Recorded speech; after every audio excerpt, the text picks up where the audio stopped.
What's up mga boss? So ayun, samahan nyo muna ako na kunin yung bigay ni Motoshop. So galing TikTok yan. Mini driving light mga boss. Siyempre libre yan. Sino man namang hindi gusto ng libre mga boss? So ayan, konting flex lang natin dyan. Tapos yung tropa.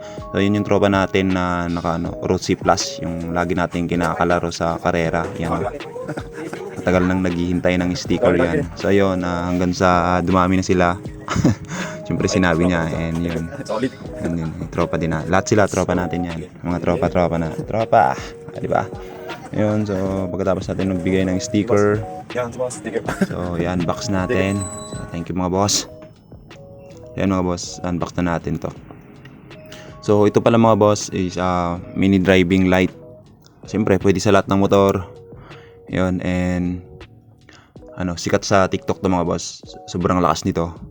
So ayun, dalawa yung pinadala sa atin na mini driving light. So worth 600 600 pesos ata to mga boss. Kasali na yung domino switch. So complete na yan mga boss, pati bracket. Lahat na. So yun, nangyari, ang ganda ng packaging. Siguro dahil sa sa deliver. Nag-deliver nila. Yan, sira-sira na yung karton.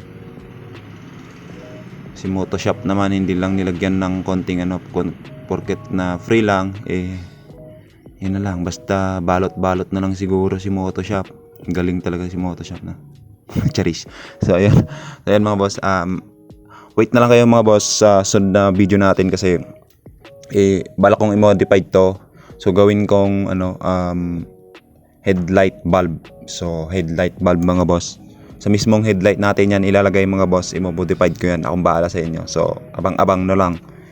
Kaya follow na lang and subscribe na lang sa ating YouTube channel or sa ating Facebook kung saan ka man nakapanood nito mga boss.